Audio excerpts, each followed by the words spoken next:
Steve Day, we made it, sir. How are you? I'm doing great, man. How are you, Matt? I'm a big fan of yours. I watch every single one of your podcasts. Oh, I appreciate that. I'm a big fan. I appreciate that. Listen, before we get going, I owe you an apology, and I'm going to explain why. The way I got a hold of the candidates is that I went to the Ada County filing, and I downloaded or just opened them up, all the filing applications. Right. And I then took the phone number that was stated and I texted all those people, and I texted you, right, or at least the number I thought was you. Right. Okay. And I got a response back saying like, well, what would the questions be? And it took like a day or two. And then this person responded like, what would the questions be? And I was like, oh, well, like I don't have written out questions, but like in general, we're just going to be talking about growth and things of that nature. And then the person engages in this conversation back and forth with me. Ultimately, I'm like, man, Steve Day is a jerk. This person's being a dick. And I was like, whatever, man. Like, fine, we won't do an interview. And I'm trying to be great. I'm like, listen, like, I'm not trying to get you, like, just anyway. And then weeks later, I'm like, well, I guess Steve doesn't want to come in, and it's fine. There were some candidates that didn't want to come in, totally fine. And then I get an email from you saying like, hey man, I'm running for city council star. What the hell's up, man? And you were like, I would love to be on the show. And now I'm mad. Because now I got this email from you. I'm like, dude, I've been trying to schedule with you for 3 weeks. Like, and now I'm booked up. The last time I have is like on the 30th or something. And I'm all mad. And you're like, oh yeah, I didn't get any text messages. I'm like, oh no. I text messaged and I sent you a screenshot of this dumb conversation. And you were like, no, the last number is a 0. It's not an 8. Right. Right. So like, here you are at the end. My apologies. I didn't mean to exclude you. I genuinely was trying to get like this text off to you. And again, had the person that I texted just been like, oh, you have the wrong number, I would have, but they were actually going back and forth. There. It's like, there's somebody out there with an 8 in the last number of their number. You screwed us all up. Anyway. Well, in all fairness to you, Matt, it was my fault because I looked at that application and I showed it to my wife and I was like, oh, damn. It does look like an 8, right? So, you know, and then on the 30th is the day I had my first shoulder surgery. And then, you know, a couple more after that. Or one more after that. But yeah, so I'm glad to be here, brother. Yeah, okay. You know, well, better late than never. We made it, man. Yeah, we did. So listen, you're running for city council star. Yes, sir. Why are you running for city council? So, you know, I served in law enforcement for about 31 years and served my community, I should say. And those people that lived around me, and I loved it. You know, I loved every minute of it. Like any career, you know, you have ups and downs and this and that. You know, especially being in law enforcement. But I just loved it. And when we moved here, because both our kids were going to BSU, I said, "Man, I'm going to retire. We're going to move to Boise, right?" So anyway, we get here, and immediately Well, first somebody talked me into being an HOA president. I didn't know what an HOA was. I had no idea, bro. I had no idea. It's the world's worst job ever. God. People who hold the seat hate it, and people hate the seat. Right? Like, oh, my Lord. Nobody's happy that it exists. Yeah. I was like, how hard could it be, Lori, my wife? Yeah. And I'm like, okay, I'll do it.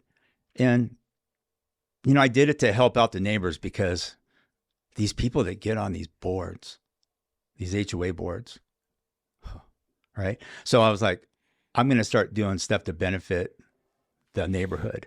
You know, and I got their HOA fees reduced and reduced all the maintenance contracts, you know, renegotiated them. I was a hostage negotiator, you know, well, that was one of my jobs in law enforcement. But so I negotiated. What was that Kevin Spacey movie where he was the negotiator? Was it called The Negotiator? Yeah, what was that? What was his name? Samuel L. Jackson was the actual negotiator. And then it was like he was getting framed by the cops or something. That was a good movie. Yeah. Anyway, I'm sorry, keep going. No. So anyway, I negotiated all the contracts with the contractors that the developer had hired. And one of the developers told me, man, I've been waiting for somebody to call for 7 or 8 years now. Because the house we moved in was about 7 years old, I think. And, you know, the contract for, you know, just real quick, the contract for the landscaping was like over 40 grand. Mm. And he goes, well, Steve, what are you thinking? And I go, I don't know, how about 18 grand? And he goes, okay. I was like, okay. All right, well, let me call the next one, you know, next developer or the next contract. So anyway, I love doing that. Everybody in the neighborhood really liked us because I put an end to a lot of the nonsense. You know, you can't have a garage open after 4:30, all that good stuff. So wait, so you got it so you could leave your garage door open? yeah. Oh my Oh, God. I changed all the rules, brother. You are a wild boy. Oh, dude, I brought it. I brought the heat, right?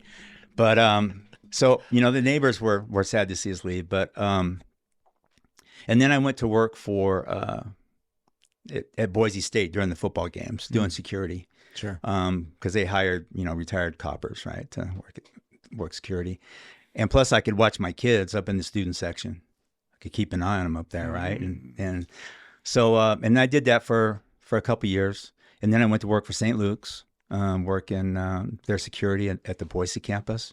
So I did that for a while until COVID came. And then I was like, nah, I'm done. Yeah. And so I've always tried to stay busy, right? And there came a time when my career and maybe my sporting background kind of caught up to me.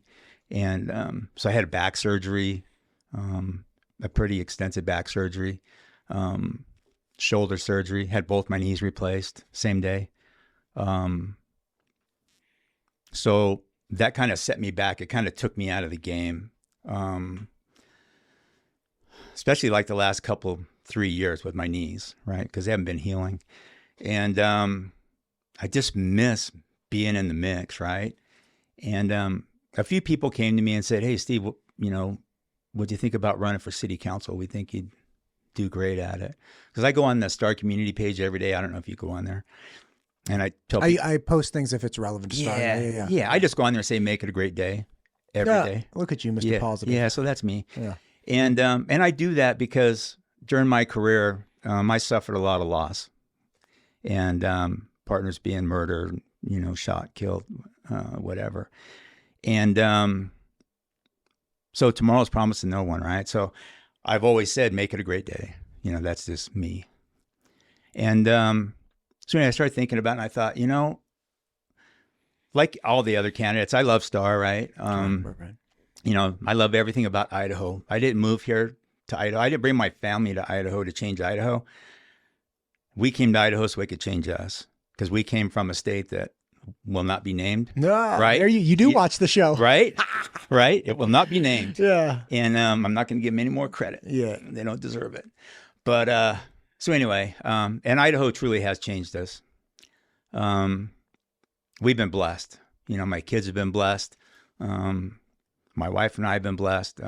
Both my kids, they live in Boise, you know, because they work out that way. And, you know, we're in Star, obviously, so we're about 40 minutes away from them. Right. So they probably wish it was a little bit further, you know, but, you know, kids are. Yeah. But yeah, I mean, I just feel like I bring something different to the table, how I could serve the city of Star. Gotcha. There's, you know, not to be, you know, there's a lot of the other candidates that all have the same background, you know, business. They're good with money. They love Star. You know, they hate the traffic. Well, tell me who on the city council doesn't, or is not a business owner, or is not good with money or whatever. But there's nobody on the city council, and there's never been anyone on the Star City Council that was law enforcement, that had a law enforcement background. So I'll bring that different dynamic to the city. So let's talk about the city then. Like, yeah. First off, growth. Growth is one of the number one things that Crazy. people want to talk about. Crazy. And it's a real pickle. So like, what do you think about growth in Star? Dude, it's going to happen. I'm part of the growth, right? I mean, we've been here 10 years. You can't stop it, right? I mean, people are moving here to exercise their freedoms, right? Second Amendment rights. They just want big government out of their life. And you come to Idaho and it's gone, right? I mean, you get the Second Amendment. You get people waving at you, going up and down the street. You know, that's what I loved about the police officers in Boise when I met them, when my oldest daughter was touring BSU.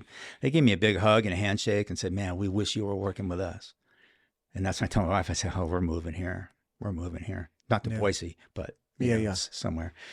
But the growth is, you know, when we moved to Star, the growth was like 7 7 or 8,000, right? And now it's 24,000.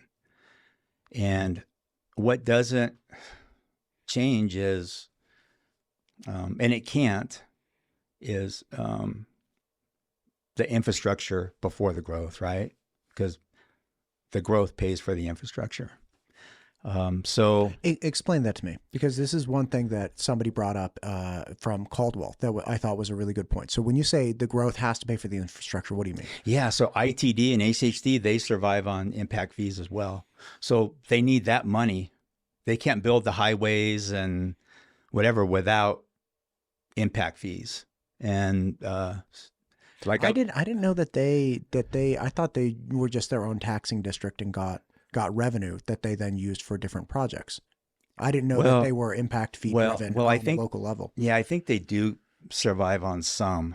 Gotcha. I'm not an expert in that. Sure. Yeah. But like I was talking to Mike Krasinski at a Star City Council meeting, and he worked for ITD. Gotcha. And they only handle like Highway 44, sure. Shindon 16, right?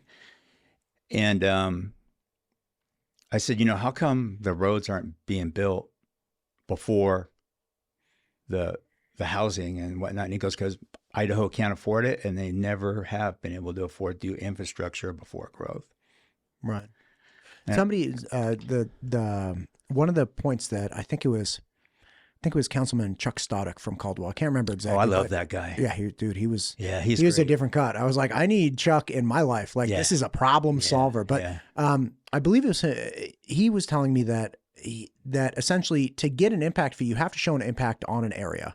Right. And then you can justify like, hey, you had this impact, or you're going to have this impact, and therefore we are going to get this amount of money, or we're asking for this amount of money from. And then of course there's a review process, the whole thing. Right. And the problem is they're like, look, if you build the roads, if you improve everything before the housing is scheduled to go in, or before the housing does go in, you can't argue that it's had an impact because it was improved prior to that development. So like it necessarily has to come in the right order, which bothers people. They're like, why couldn't you have just done this all before? It's like, well, because then we wouldn't get the benefit of impact fees in general. And, we can't just, that also ends up picking winners and losers, because then if you build massive infrastructure to a certain area where you have like a landowner, then there's like, okay, well, that land just went up in value as opposed to a different area. Yeah. So it's like you have to engage in a free market kind of paradigm. Right. No. And, I don't think, well, I know, Idaho could never have expected the invasion of,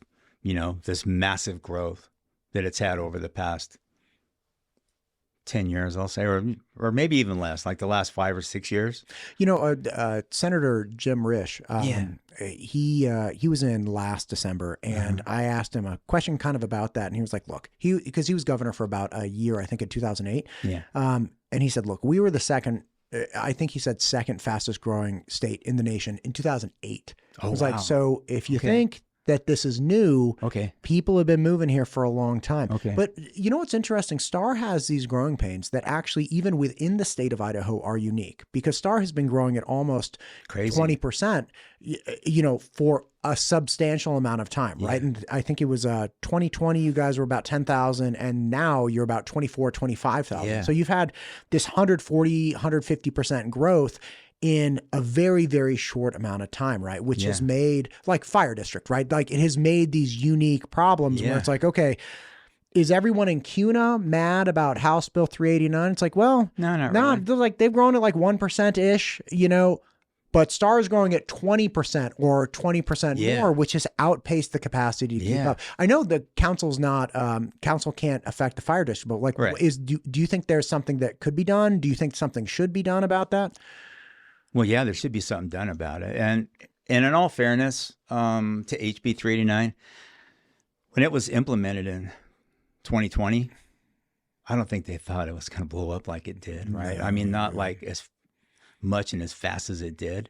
Right. I think the bill was, or is, too narrow-minded.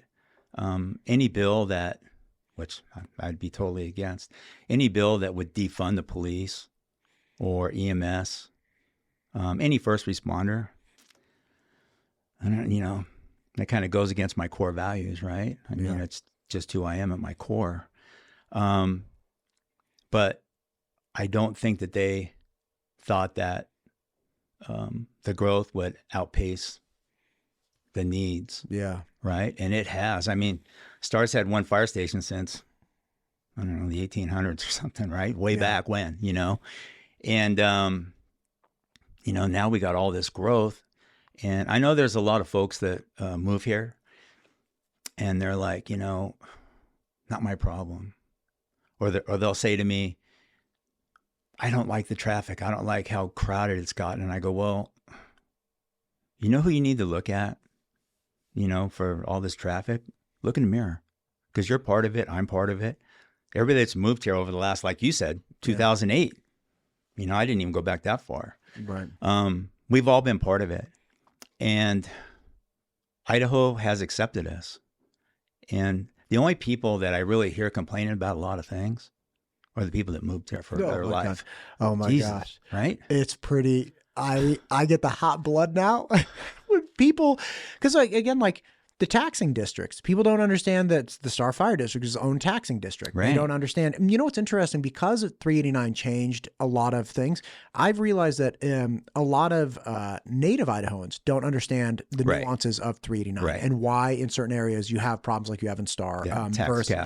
Yeah, exactly. Yeah. So you don't even have to have been a recent transplant to be confused by the legislation or confused why. Right. Like I had a friend who got a hold of me. He's like, Star has grown like crazy. We have way more rooftops. Like there should be money falling from the heavens. I'm like, yeah, man, but it's actually the opposite, my guy. Yeah. And, you know, it takes a little bit to explain. Yeah. Do you think that like if you were going to give Chief Tominski kind of like your view, do you think continue to run the levy is a good idea? Or do you think that it's, going back to your original question, but I'll get there. Yeah. Sure. Take your time. You know, what I would do. So I'm already working on my own, and I don't know whether it'll go anywhere, but working on my own amendment for 389. Oh. I probably got it like 3/4 written. What do you got? Right? What do you got? What is this amendment? You know, to take away the fire, the police, the EMS, take emergency services out of the bill, and still keep the Idaho taxes low. Still keep homeowners' taxes low. Now, you can't get away from taxes, right? And I hate taxes, just like you probably hate taxes, right? But you can't get away from it. It's going to come in some form or fashion, right? But taxes and death, right? Taxes and death, right? They're the only things that are guaranteed in life, right? And so I think if we could get something a minute, and I know the Mayor Chadwick, who's a great mayor, by the way, right? I think he's fantastic, and the chief, Greg, I think he's a fantastic dude as well. You know, he's been in fire for 35 plus years, right? Yeah. He's more pissed off about 389 than anybody else, but he takes all the heat behind it, right? Because he's the one that's bringing the levy because he doesn't have any options. So I do think they need to amend the bill, but I think the legislators, they don't want a crack in the dam, right? Because people are they want to be reelected, right? So they don't want to do anything that's going to raise taxes anywhere. And so, you know, I'll just leave that there, right? I mean, whoever wrote the bill and whoever sponsored the bill, they know that it needs to be changed. Oh, yeah. And here's the thing. But look, Speaker Moyle brought 389. Yeah. Okay.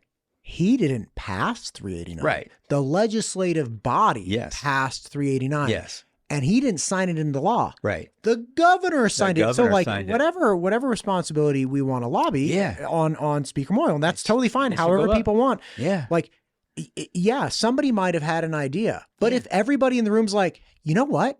I like that idea. Right. And then there's I don't want to say small problem, but there are problems in its application. Totally fine. You can't just blame one person. And look, actually, I revise that. You can. People can do whatever they want. But in reality, it's like governor could have vetoed it. Right. Like if it takes and the legislative body could have been like, hey man, I see problems down the road with this. Like we don't. So it's like, okay, if everybody, you ever see that show Vikings? Yes. Yeah. Okay. So at in one of the last seasons, you know, one of the main characters is like kind of fallen from grace, and he kind of comes back and he's trying to reconcile with people. And his ex-wife is like, listen, man, we all thought it was a good idea. Right. It just didn't work. Right. but she's not saying like you did this. She's like, we all thought it would Yeah, work. we tried. And Yeah. it didn't work. Yeah. But like, it's not like we were fighting you and you Right. made us do it anyway. So Right. it's kind of like, look, man, Yeah. you gotta share some responsibility across the board. Right. And in all fairness, And Speaker Moyle's not my rep. Like, so I'm not for or against, like, yeah. but I I'm mean, just he saying, lives like, this- yeah. it's not fair. It's not fair when a state legislative body passes something, the governor signs into law, just to zero in on one person. Yeah. And whatever blame you want to Bobby, it's like, that's fine. Yeah. But it just seems silly that we would blame one Yeah. person. I mean, and Mike Moyle, I mean, he lives in Star. So Yeah. He probably didn't see the growth coming either. He did- no, he I'm probably sure he doesn't didn't. want his fire Yeah. department to get hammered either. Yeah. Right. Yeah. you know, he probably thinks that in what world would people not support a levy for the fire department? I bet Right. you that's what they're thinking up on the hill, right? Well, the people that are thinking that are the people that don't want their taxes to go through the roof like they were in other states, Yeah. right? But you know what's wild about this? And you could, I'm sure, Yeah. sympathize with this. I think it was Bruce Weiss brought in his property tax bill. I was going to bring it, but I didn't. All good. Yeah. But you could confirm your property tax bill since 2020 has in fact gone down. Dude, mine are $500 less this year. My last tax bill in 2024 was $500 less than they were $500 less than they were 5 years ago. Right. But people don't. The people people here that- now don't know The that. people that just got here 5 minutes ago, they're like, "Whoa, I don't want to increase the Yeah, property tax. yeah. And the killer thing is too, people from 5 years ago saying, I shouldn't have to pay for this growth. It's like, okay, well then take your property tax bill back to where it was before the growth. Exactly. Because you have benefited monetarily from this growth. Your property tax bill has dropped. Yeah. Because of the growth. So to say like, hey, it dropped $500 and I don't want to let it go back up 100. It's like, okay, but you still have a 400 delta. Yeah. And you keep that 400 delta while improving or maintaining your fire. Like what it should have gone down is like, just go down to 400 and like somebody grab the fire off the side. Yeah. Right. Unfortunately, we can't go back. You know, a lot of people don't understand too on the levy, right? And I'm not pushing people to do one thing or the other, but you know, who doesn't want a fire guy knocking on the door when you're having a heart attack, right? I know I would. Yeah. You know, I know that somebody who was being burglarized or an intruder, they call somebody like me. They want somebody like me, a younger version, obviously, you know, coming in and dealing with it, right? So why would you ever not want those things? Right. So I dig. I mean, it's you know? complex. Staying on the topic of growth, there have been attempts by different municipalities as well as Star to either modify the comprehensive plan to change zoning to better or more intelligently manage growth. Right. There have been ordinances put on throughout the Treasure Valley in some places that tie capacity for planning and zoning tied to school capacity, things like that. Sure. What do you think about zoning and using that as a mechanism to either modify growth? Do you think STAR's going the right direction? Do you think it needs to go in a different direction? You know, I was talking to someone the other day, and like STAR's one of the only cities that I've ever known that doesn't have a planning and zoning department. And the way they explain is, well, we don't really need that planning and zoning department in STAR. Because if they make a decision and then the city council disagrees with it, then it's this whole hoopla where you got to do appeals and all this nonsense. So they've elected not to have one. So everything just comes straight to the city council, you know, and they're, the attorneys and whatnot, they're obviously, they're already talking to the developers long before it comes to the city council. Right. So they make that decision based on what's in front of them. You know, from my understanding, they get like a 300-page packet or something every time something comes up, right? Or 3,000, whatever it is. And so they all independently, council members, because, they can't ever have contact with each other about any of that, right? To keep it on the up and up, right? So they all come together based on the information that they have and they make a decision. I don't think... I love STAR. There's nothing I don't like about STAR. Sure. As far as the growth goes, like I told people at the forum the other night, if you think the traffic is bad, go back to where I came from and jump on the 605 or the 10 or the 15, right? And then there's bad traffic. You just came here and you got acclimated, right? You got acclimated to the traffic. And now that there's a little bit more traffic, it's still moving, right? You don't like it, you know? So I used to leave for work an hour early. I always got to work at least 30, 45 minutes early. There's a lot of people saying that they're late to school and this and that. And I get that, right? It's hard to get kids up and get them dressed and get out the door and whatnot. Yeah. And it's got to be frustrating. But if you fail to plan, you plan to fail. Right? That's a good one. That's a good you know. one. So yeah, it sounds like the sentiment is hey, look, it is what it is. Yeah. Well. And if you don't like it, you can be somewhere else that has different things. Well, kind of, you know, because you're not going to stop the growth. Like I was saying, you know, you can try to mitigate it by putting a little more sanctions on the developers. You know, like Lowe's or Depot, or I think it was Lowe's that was going to come to Star, and they bailed because they didn't like the restrictions that were being put on them. Right? They were going to be in the Albertsons parking lot or something, whatever it was, and so they left.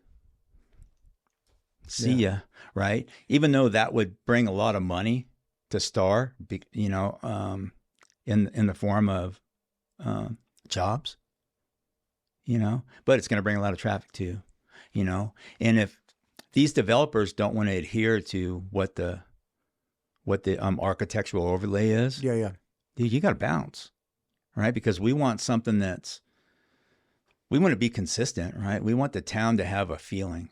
Right. So, you know, that's my viewpoint is you're not going to slow down the growth. It's going to happen, right? Farmers are going to sell their land. God bless them. You know, they've been farming land and their families for generations. And finally, it's come to the last one. And George is 85 years old. And damn, he wants to retire, you know? And all he's got his old farmhouse, right? And all this land. You know, and that's his retirement, you know, so how you going to tell George, no, you can't sell your land. Yeah. And then what I say is, then the city has to be responsible. If that land gets purchased by a developer, then the city council has to be very, very careful how they allow that land to be used, right? And how it's going to impact the citizens of Star. You know, I'm all about doing what's best for the people of Star, not for the developers. Right.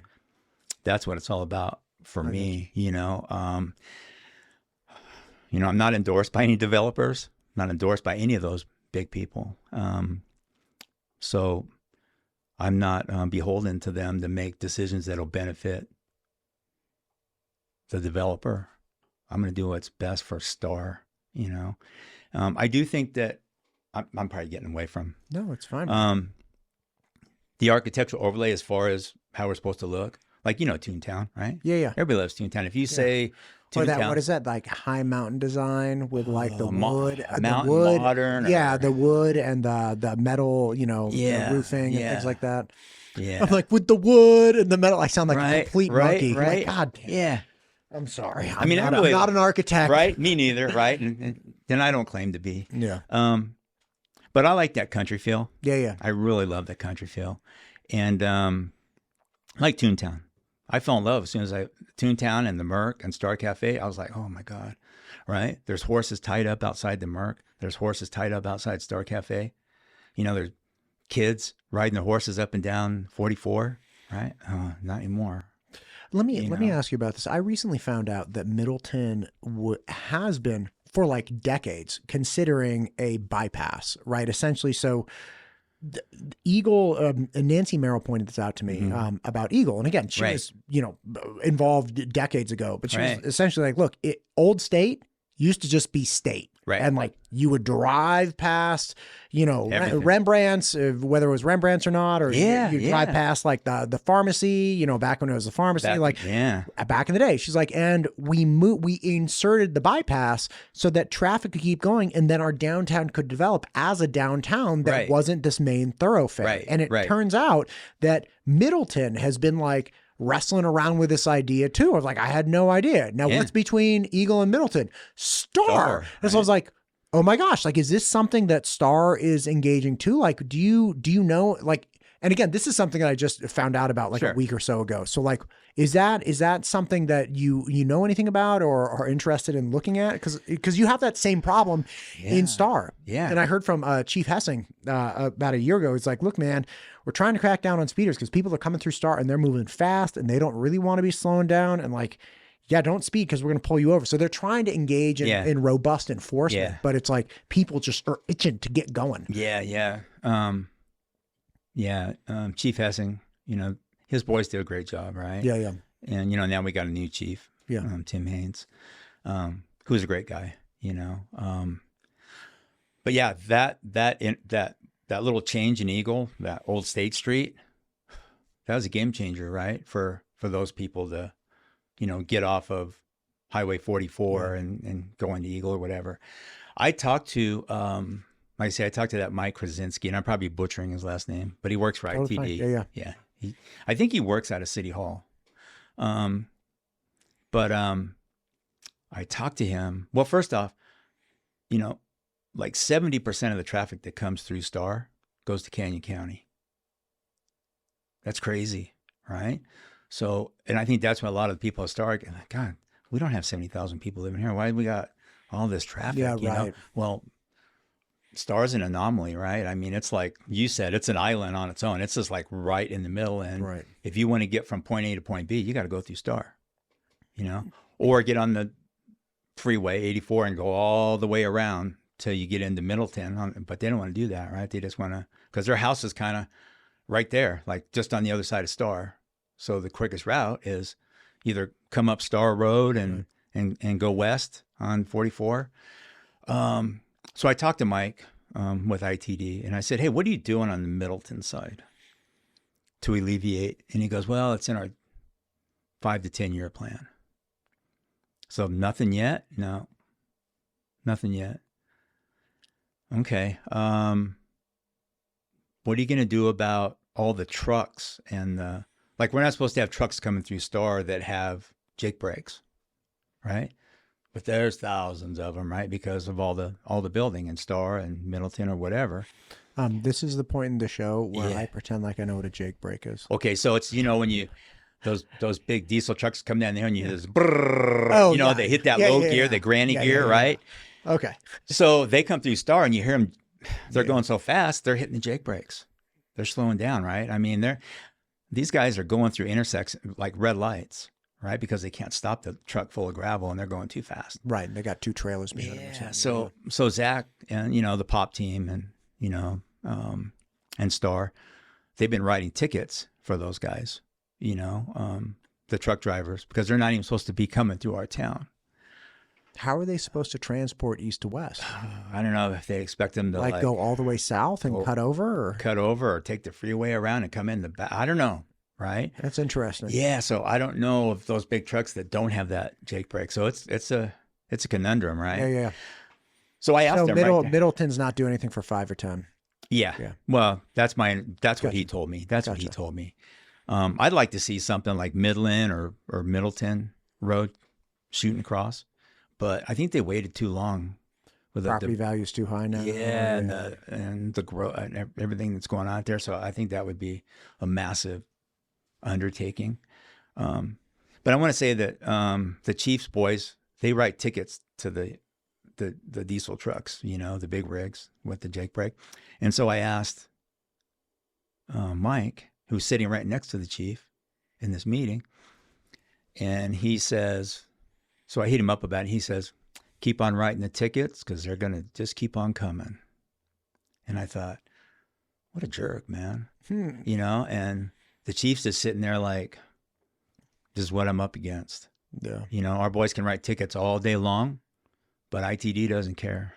Dude, what about passing an ordinance or something? I don't know what you pass in city councils that like increases like dual offenses. If it's like, that'd be great, right? Or like just increasing, like if you're over 7,000 pounds or 8,000 pounds and you get a ticket for a Jake brake, then like it's automatically it's like $1,000 fine instead of like a $50 fine. Come on, man. Right. We can Dude, solve give me a this. pen. I'm gonna write that down. This right now. I'm gonna write it down right now. Yeah, and make it like one of those things where it's a weight differential. Yeah. Or like or number of axles. Yeah. Axes, Yeah. whatever it is. Yeah. So it's like if you have more than 2 axes, right? and you're like doing this, right? then, you know, whatever. But I'm sure these truck drivers, they're probably in agreement with the developer or something that says, you know, just give us those tickets and we'll pay those tickets. I don't know if that's true. You got a revenue stream. This is untapped, my guy. Yeah. We're talking $30,000 a day. That's real money, man. That's real we're money. In the millions of dollars a year. Right? Yeah, that's a new park.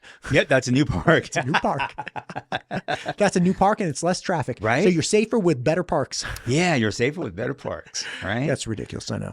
Okay, so bottom line is there is a problem with traffic going through the center of Star. Yeah. There is a problem, but it's not going to go away. People just need to adapt and overcome. And it sounds like it would be cost prohibitive to do a bypass. Is essentially. Well, you know, we're doing that. You mean for us? Yes. Well, you know, they got that $350 million project going on at 44 and 16.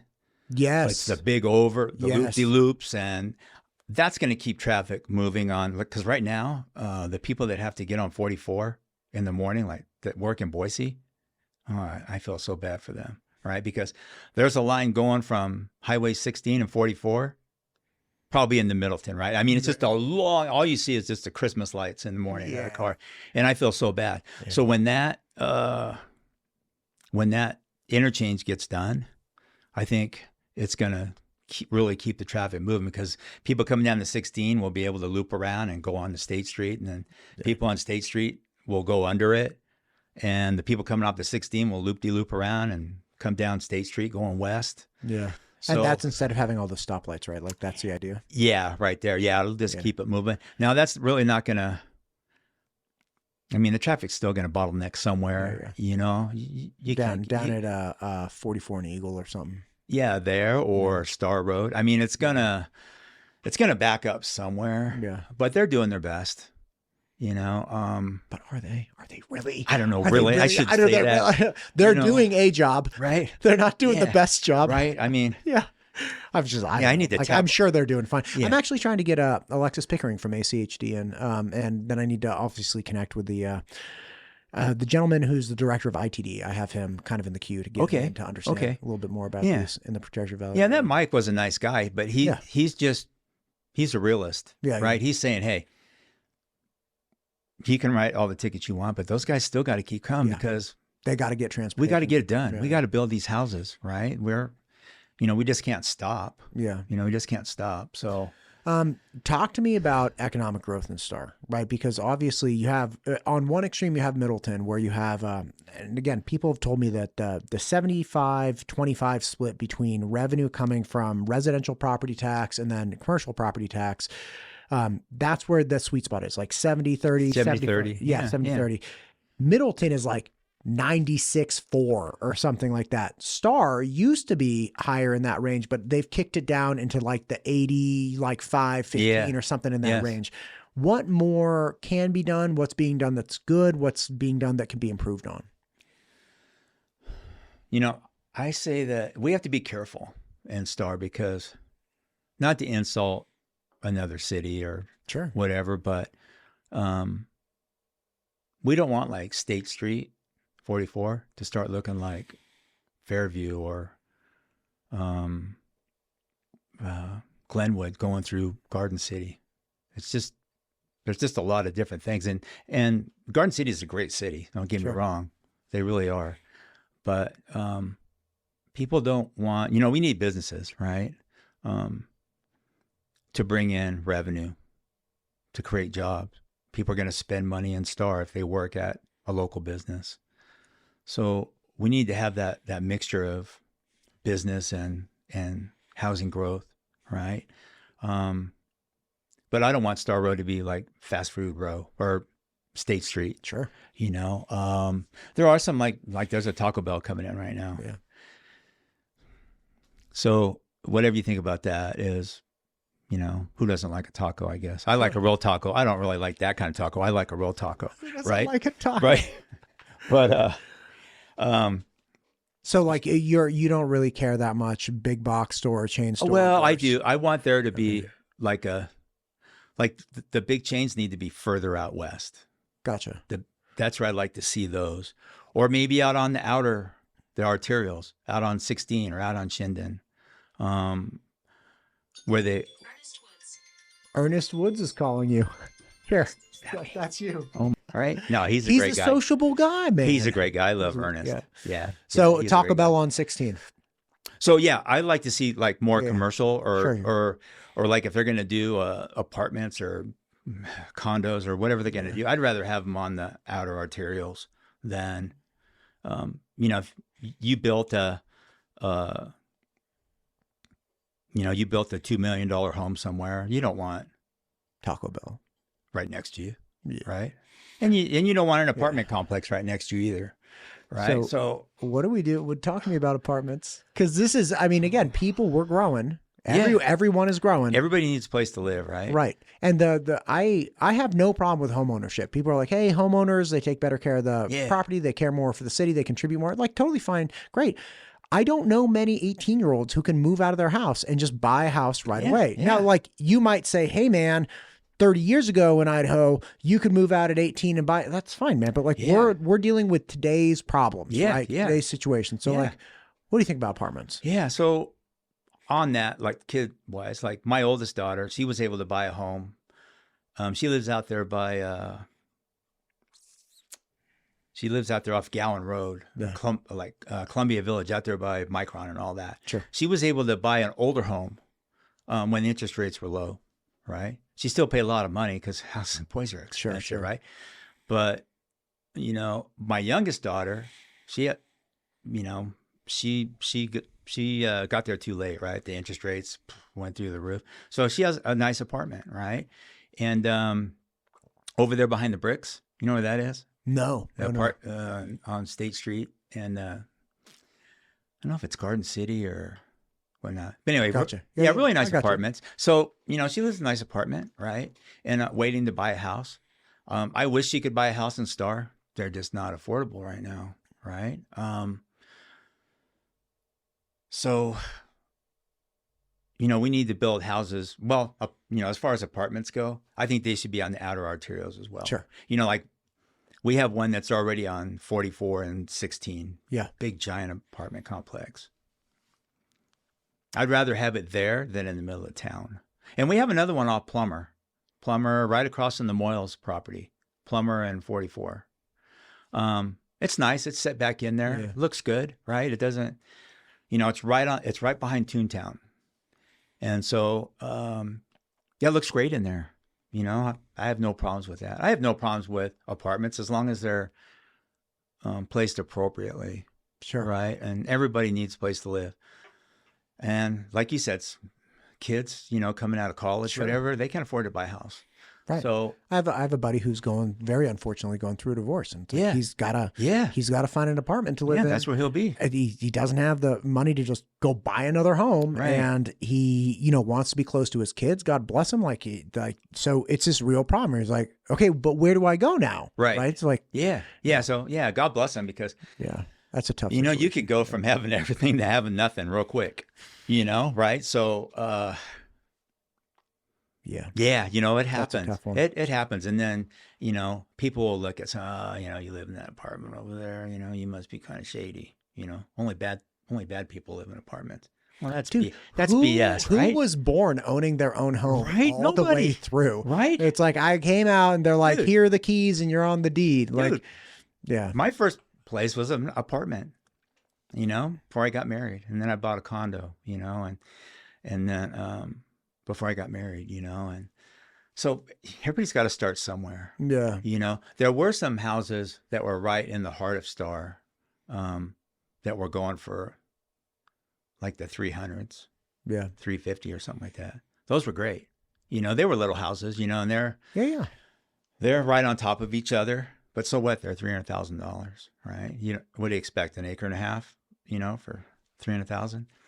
And I told my daughter, I said, man, you could come buy one of these houses right now, Sarah. They're like 3-something. They're in the low 300s. Yeah. And Dad, it's just too far away from work, and the traffic getting out of Star is crazy, And I'll pull my hair out. So She was like, I'll just stay in the apartment and I'll wait until things turn around and then I'll buy something. I said, all right, just save your money. Yeah. So, she falls in that boat. And I think if we could get more affordable housing for the younger generation, like what you're talking about. And, I tell people that. I say affordable housing. And then they say, are you talking about low income housing? Right. I said, no, it's attainable housing. You attainable. say There you go. Attainable housing, which is housing that people can get into. Yeah. We're not talking about, income barriers. We're not talking about income or age qualification. Right. Like, no, we're saying attainable, like free market attainability. Yeah. Yeah. Yeah. I'll have to start using that. Yeah. But so, yeah. Okay. Yeah. Yeah, that's good. Law enforcement. Let me write that down. Oh my God. Right. Talk to me about law enforcement. Do you think the Star Police Department is sufficiently funded? Do you think they need more support, less support? So, me coming from a law enforcement world, right? You can never have too many, right? They're what people depend on. When there's a saying that, well, maybe not here, but in other states that you don't talk about. You want the police to come to keep the bad guys out of your house, the burglars, this and that. You want them to deal with it, but you just don't want to see how it gets done. Oh, interesting. Because when the cell phone came out, that was a game changer, right? It just changed how the world viewed law enforcement, especially in that other state. But as far as Star goes, I think we're doing good. I say you can never have enough. I think the budget is good. I think Trevor negotiated a pretty good contract, and I think the sheriff was the Ada County sheriff treated Trevor real good, because I think the original contract was going to be like 3.30. Was it 34.8 million or something like that, and then he lowered it down to 34.5 or something like that. Whatever. I like $300,000. Yeah, right. This would be great. So that was great. And then I like it when cities contract with the county, because it's just, if Tim Haynes, the new chief, if he's feeling overwhelmed, hey, sheriff, send the boys, right? And then you're going to get the whole cavalry coming from Ada County Sheriff's Department. So that's what I like about that. So people can say, we have one officer per 1,000. We really don't. Because if the need were to arise, we could have 25 per 1,000. So I think that's the benefit of being a contract city. Sure. Yeah, and then, the Sheriff's Department, they cover the county areas. And even though, like, say, if I was working for the city and I responded to a call out in the county and I got there first, at least this is how it used to work with us, and I got there first and I'm dealing with whatever I'm dealing with, whatever the thing is. And then the deputies show up, right? And I'd be like, okay, I got the paper, right? I would say, I'll write the report, but we say, I'll take the paper, right? And the deputies would be like, no, Steve. This is our jurisdiction. We got this. We'll take the paper. I'm like, okay, you go back to doing what you need to do, type of thing. All right, boys. If you need me, I'm always there, right? And so you have that collaboration between the city and the county.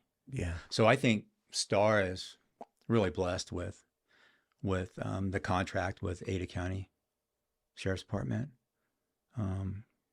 Yeah, so I don't think we have anything to worry about. We're very present.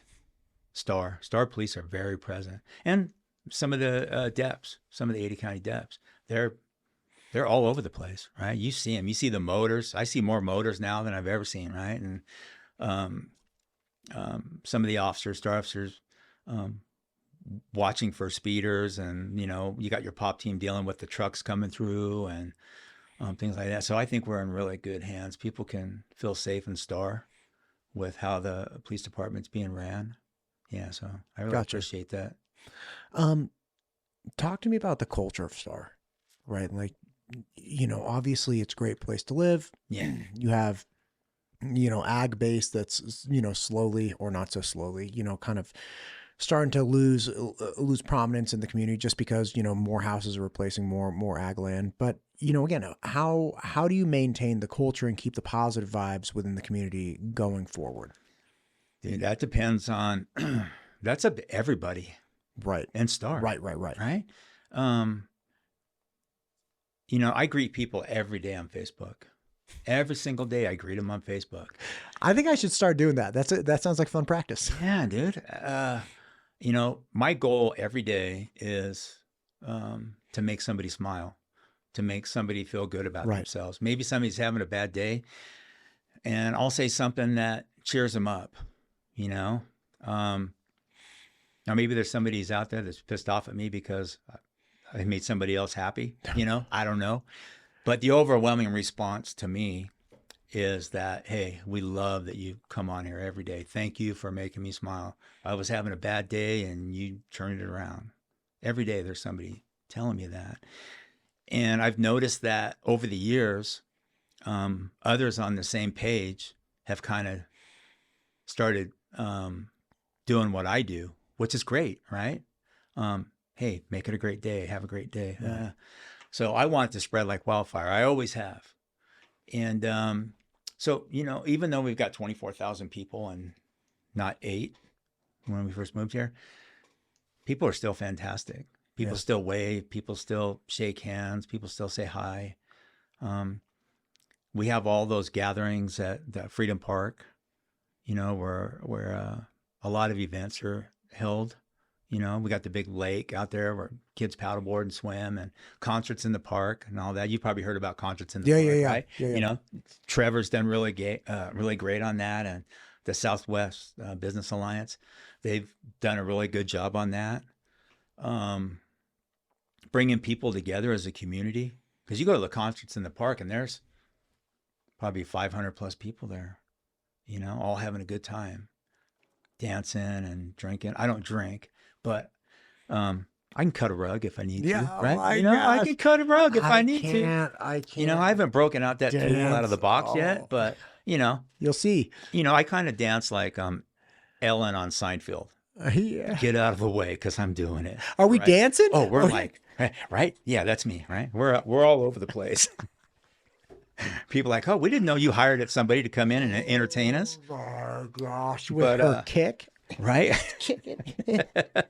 I'll get out there quick like a bunny and cut her up. So bad, Elaine. That show, they just nailed that. Oh my God, the best I was thinking about, I was washing the coffee cups this morning, and I was thinking about that episode, Vandelay Industries. Tell them Vandelay Industries. I was like, dude, you should make hoodies. Let's say Vandelay Industries, powered by the ranch or something ridiculous. It was the best. No soup for you. Yeah, oh gosh, that was fantastic. There's a spot downtown in Boise. There's a little like toy awesome spot, and they had a Ted Lasso costume, which is like his blue shirt and the glasses and the mustache and everything. And next to it, they had this thing of Seinfeld paraphernalia, and they had the no soup for you and like a bunch of those. So that's probably what I was thinking about it. But I saw it yesterday. All the great shows are gone. Yeah. Married with Children. Oh my gosh, that was wild. Who doesn't live?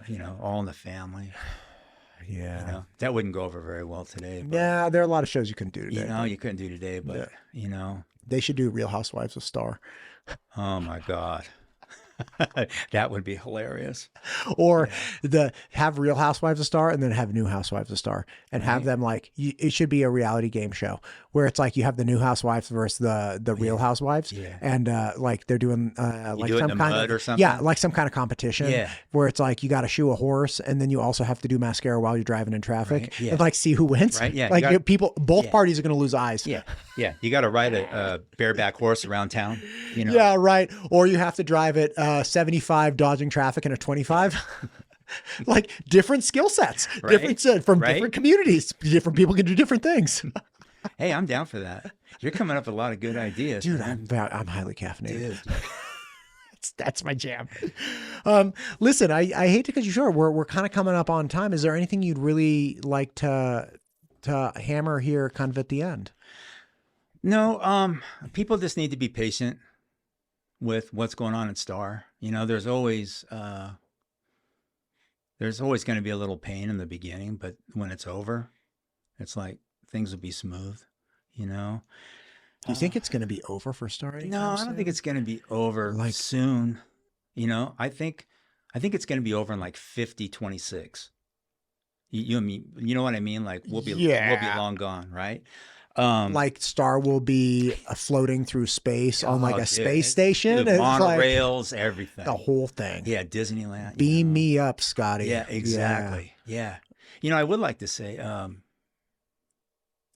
as far as restaurants go, like Burger places. Come on. I'd love to have a good, like, you know, Let me tell you something right now. there's a place out by my daughter's house off Gowan Road called, is it Bad Guys Burger or anyway, it's a delicious burger. It's like an independent place, Sure. you know, but, Dude, I win the best. I've had a lot of burgers in this state. Yeah. The best burger by far that I have had in this state is in Gooding. It's Stampede Burger. Okay. You go to Stampede. I think it was just recently on like Diners and Dives. Like it's been featured. And they have this burger called the Maverick Burger. They essentially, I was like, I can't believe nobody else has done this. Right. They essentially took their two best selling burgers and just smashed them together. Oh. So it's like, it is a damn, you know what it's like? It's like The Simpsons when he's like, this is like a party in my mouth. This is incredible. Exactly. Right. And then I went and got this milkshake. Best milkshake I've had in the state of Idaho at, it was at a Sinclair's, like mini mart gas stop. station? Yeah. The guy who does it is Joey Bingham, and he's got Pocket Ranch Pocket Ranch Dairy. And you go in like awesome little mini mart, but then off to the side, it's like this mini creamer. He's got merch. He's got like hoodies and stuff. And dude, they made me a huckleberry milkshake yesterday. Like this lady had a heavy hand and she just kept stacking the ice cream in there. And then they had one of the old school malt like mixers and she was over there just, and then, oh Getting my it God, done. dude, I was on cloud nine. Dude, for, there's like, nothing it was better. that happened yesterday. I was like, God bless America. There's nothing better than But gas station food. dude. But this is like you know what's interesting about the creamery? He owns the actual dairy, and then he built the USDA certified processing, and then he owns the point of sale. So here this guy goes from feeding the cow to milking the cow to processing the milk All of it. to sell it. And it, dude, I was like, you can't beat this. Here's the problem. That's in Gooding. How are you bringing that to Star, Steve Yeah, J? How right. are you bringing that to, where's the Maverick Burger in Star? Dude, I need to start traveling and talking to these people and saying, hey, come to Star. I'll take you to Gooding. You can meet Yeah, Joey Bingham. yeah. It's, oh man, it was so good. Do you like Mongolian food? Hell yeah, man. See, we need like Mongolian Mongolian beef. Oh, Yeah. we need that in Mongolia. So you have the Mongolian barbecue, right? Yeah. Where it's like you got that giant circle thing. Yeah. You also have Mongolian beef that you get at like Chinese food restaurants. I haven't found a good Mongolian beef in the entire state. Maverick Burger, awesome. Yeah. Huckleberry milkshake, awesome. Mongolian beef, not so much. Dude, there's a place and I don't know the name of it, but it's in Horseshoe Bend. It's a little shop. It's like a yogurt shop, ice cream shop. Yeah. Have you I been know, there? Yeah. If you're leaving, going out of town, it's on Yeah, your left. it's If on you the come left. back it's on your right. Yeah. Yeah. Dude, they make hell the yeah. best huckleberry or Soft serve? Yeah, Hell soft serve. Yeah, and they It's have amazing. all that merch in there too. It's a Yeah. really cool shop. Yeah. Dude, I spent I've been there twice. $11,000 in there one day. All on soft serve, huh? That's Yeah, oh, crazy. dude, I was there all day. All day. Yeah. It's like, But right. But yeah, that's a I lot. mean, you know, and there's a place in Horseshoe Bend that sells pies on the other side of the street. Vulcan Yeah. Pie Shop. Oh, Yeah. you know, Yeah, man. we have so much Yeah. to be. Star, Steve. I know, dude. Star. Win, lose, or draw. I want your commitment right now. Yeah. You're going to bring the Maverick Burger, the I'm on it. Vulcan Pie, the Huckleberry. We're bringing it Yes. to Star. Win, lose, or draw. Yes. Are you with me? Oh, Are we bringing? I'm with you. And I'm not talking about replacing anyone. Yeah. Like Star Cafe. God bless you. I go there Yeah. all the time. I always take a picture when I go there. I love that place. But Yeah. let's just add in. Yeah. Let's just add in. Let's aggregate from the entire southern part of Idaho, Right. and just aggregate and just Right. ram it all into one Right. place. And then that'll stop the growth. Yeah. Said no one Yeah. ever. Yeah, right. Well, we have Sea Salt Creamery. They're That's really, great. you know, they're really good, but you can never have enough. right? You never have enough. Unless I want milkshake competitions. Yeah, I want like let's go. Like let's make the prize. Exactly. Like we have the best, because I don't think inserting like a creamery like on the other side of town, you could have like creamery wars, man. Right. Like this is like, I want this arms race to be so hot and fiery. Right. I want that place to be the #1 spot if you want a sweet treat. Exactly. Oh my gosh, yeah. Exactly. I'm getting fired up right now. Oh, dude. I mean, you know, you can go to, you know, burgers, you know, I love a good burger. Yeah. But, you know, like, you know, the Rare has good burger, you know. Is the Rare and Star? Yeah. It used to be the Rustic Table. Okay. And now it's in Toontown. Okay. You know, they got a good burger. Sully's has a good burger. Okay. Tap House has a good burger. So there's places to go, right? But you need someone that specializes in burgers. Not to put any other burger place down and start. No. But you need like the big, holy fat, grail of juicy burger. Yeah. Or you could do the baseball burger, or you could do the smash burger. Like you know what you need? You need spots where people can go. Yeah. People like me that just moved here, or people that have been here for a long time. They're like, you know what? I need to scratch that itch. And they go in and they're like, this place delivered. And everybody's like, go there. Right. Go that place for a milkshake. Go that place for an ice cream sundae. Go that place for a burger. Go that place for a smash burger. This place for a taco. Like, or you know what? There are too many to pick from. Try these 3 places. Exactly. Try them and you figure out what you like the most. Like, exactly. But just have that, you know, that fever. Yeah. So are you an In-N-Out fan? I love In-N-Out. Right? Double animal style. Oh God, dude, we used to do 10x10s when I was like in high school. 10x10 animal style, protein style, and people. This started my big question, because in 23 I was interviewing a lot of people that were running for Eagle City Council, and In-N-Out was coming in, and everybody's like, "Oh, In-N-Out, like oh," and I was like, "That's fine. Name your favorite burger place." And this one gal was like, "Well, there was that one like 2 years ago." I'm like, "No. Today." She's like, "Okay, well, there's this place in McCall." I'm like, in Eagle. She couldn't name a single place. Yeah. It's like, listen, that's not a good look. You don't get to poo-poo on In-N-Out and then be like, I don't know any other burger place. And like, I'm in for all of it. Like I tried the number of burgers I tried during the beef battle, the burger battle that the beef council put on in May. I was eating burgers. I was in Twin. I was in Gooding. I was like all over the place trying these different burgers. And like people were bringing the A game, but like we need that competition, baby. We need people to like want to showcase.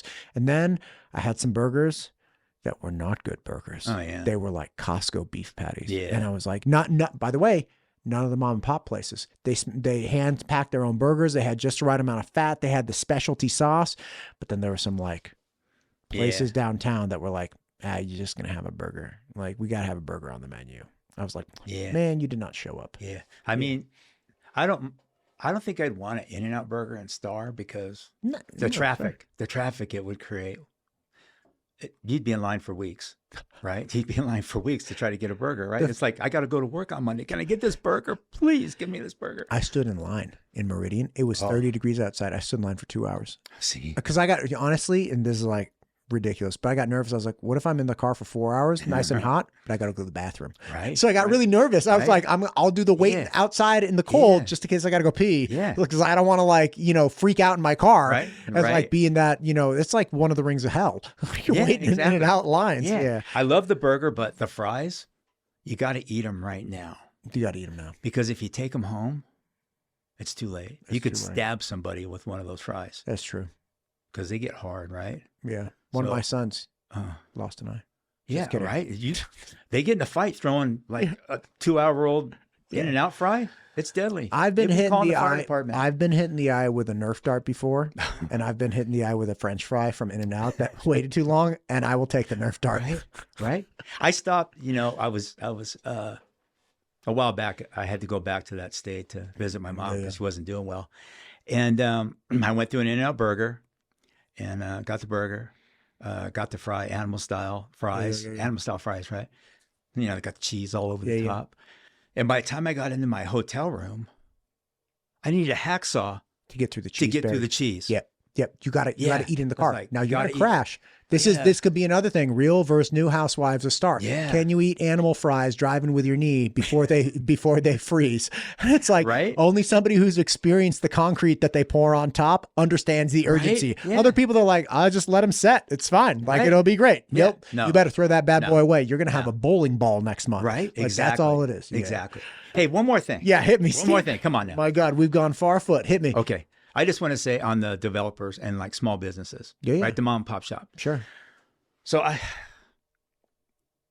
think I would like try to, because it's not affordable, right? For these retail businesses, they're very expensive, right? The cost. So it makes it hard. What do you think about like possible diversity, like having like commercial underneath, apartments, Oh, or having that's like good. that medium range where it's like, like the house you were talking about with your daughter. It's like having more of that mid range Yeah. stuff and less of the like Yeah. kind of McMansion-y, acre plus. Yeah. So we have that in Star. Yeah. What is it? Work to live. I think they call it work Yeah. to live housing. So Stonecrest. Live work. Live work. It's not yeah. work to live. Yeah. Work Yeah. to live is like a Yeah. motto. Yeah. Whatever. Right. Same thing. Yeah, sure. Potato, potato. Okay. We have Stonecrest, right? That's down on the west side of Star, and they did that. There's they have that where you live upstairs and you work downstairs, Yeah. and so and they're really nice. They're real cottagey looking. They look like they fit in Star.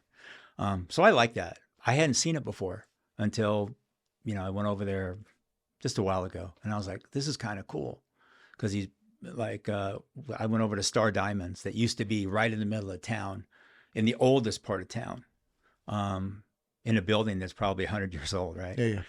And they moved because I think they're selling all that land, right? Right. So they moved down there to that, work, live, or whatever it's called. And I was going, this is really nice. I go, so it only takes you like 8 seconds to get home. And they're like, yeah, it's right there. So we go upstairs and we live, and then we come down here and we run our business. Yeah. So that's amazing. But on the retail side of it,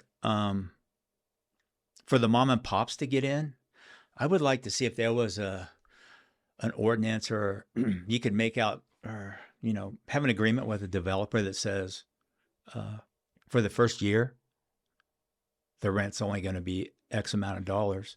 So mom and pop that want to open up a donut shop or whatever can get on their feet.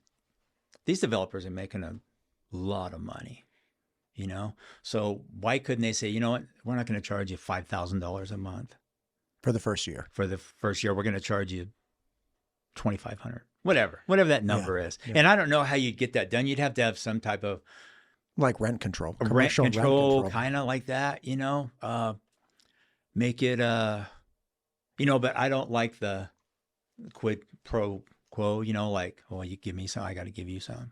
Why don't you just do something out of the kindness of your heart, like help these people out. We're approving, you're going to make a lot of money here in the shopping center.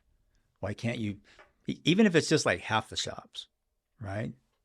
I don't know if that'd be discrimination or what, but maybe there'd be you'd have to travel that lightly, right? But if the developers could give, like if you wanted to take your business in the Star and run this in Star, give you a break for the first year. Give everybody in that, family-owned business a break so they can get on their feet and get going, because it's hard for a mom and pop to compete with D&B or Albertsons or, these big automotive places. So I'd like to see that. Gotcha. I think that would be great. And the last thing I want to say is, as far as the campaign goes, I think I'm the only one that's different from the other candidates. I would bring a different perspective, different experiences. A lot of people are beating the same drum, but they're no different than what's already on the city council. And the city council is great, by the way. There's nobody on city council I don't like. I think, Star has zero debt. Zero. Got a lot of money in the savings account. And I think $16, $17 million or something like that. Something crazy, right? Where Idaho is upside down right now.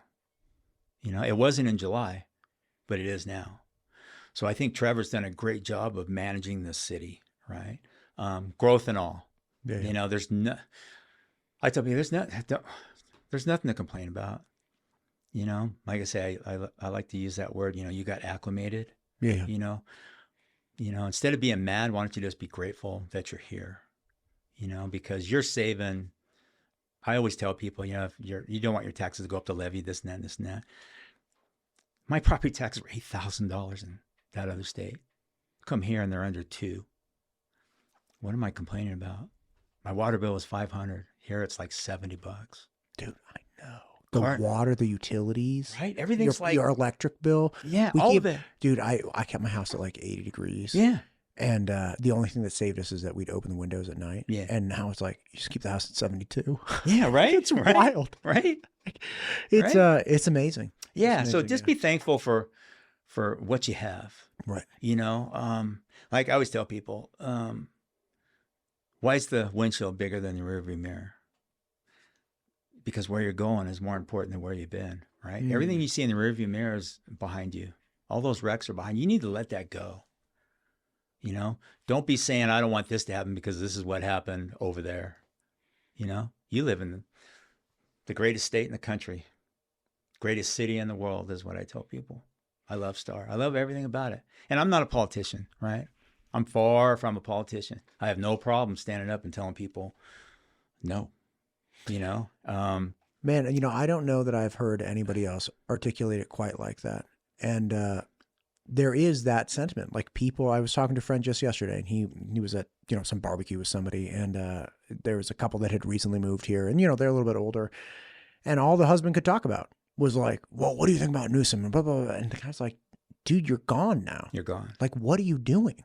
This is like, you broke up with somebody, you're on a date with a new, beautiful woman, and all you can do is talk about your ex. Right. Why don't you talk about the future in front of you? Why don't you talk about what this gal's like? What does she enjoy? Well, all you're doing is like how your ex always burnt the meatloaf. Yeah, like, right, it's like, right. It's like, forget her. Now you're eating, forget the dry meatloaf. Yeah, now you're eating filet mignon and you're complaining about the meatloaf. You're like, breast. you're taking bites or whatever, and just like, oh, yeah, he's overcooked it. It's right. Like, dude, let it go. Yeah, dude, Star Idaho is the filet mignon, man.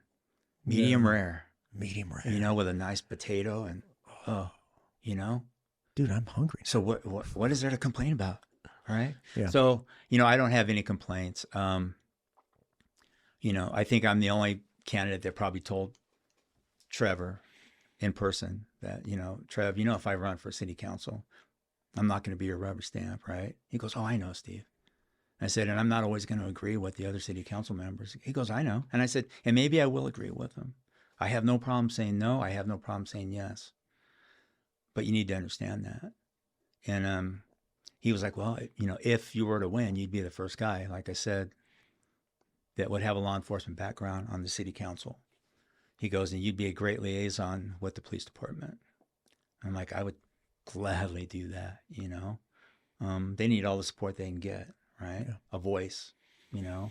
Not that they don't have it already. Sure. Because everybody on city council is amazing. You know, like I said, they all have business degrees. They're all good with money. They all want to stop the growth. They all this and that, whatever. That's great. But I would bring a different dynamic. None of them have ever had to make decisions that I have had to make, you know, in critical situations. You know, none of them have ever had to experience the horrible things that I did during my career. So, you know, so as far as the city council go, you know, what's the term? What's the definition of insanity? Oh, right. Yeah. Doing the same thing and experiencing or expecting a different result. Well, I'm not the same thing. The city council's never experienced anything like me. So I think that's what I bring to the table, right? You know, honesty, integrity, morals, ethics. I bring all that to the table. And I've spent my career working on behalf of the people, keeping people safe. That's what I do, right? And I wouldn't have a problem falling on the sword for the people, you know. I did it a lot. So that's what I bring to the table, right? Is just not to get all crazy about it. No. I dig. I think I separate myself from everybody else that's running. And don't get me wrong, they're great people. Right. They're all great people that are running for Yeah, city we're council. just different. They're all amazing. Yeah. Yeah. We all have different lived experiences. Yeah, we all have different experiences. Yeah. Mine are just a little bit more different. I separate myself from them and the city council. And so I would bring a different dynamic, a different way of thinking, a different way of talking to developers. Sure. You know, I probably pissed off a lot of people during my meet and greets. I'm like, hey, dude, no, go back to where you came from if you don't like it. That's kind of who I am, right? But yeah, so I got you. You know, I'm looking forward to it. Yeah. Well, look, man, I really appreciate you coming in. I hate to cut you short. I really got to run because I got to get downtown to meet with the Parks and Rec gal. Well, I appreciate you having me. Of course. I love your show. I think you're amazing. Thank you. I appreciate think you you, do sir. great. Thanks for listening. Yeah, you're amazing. Oh, stop it.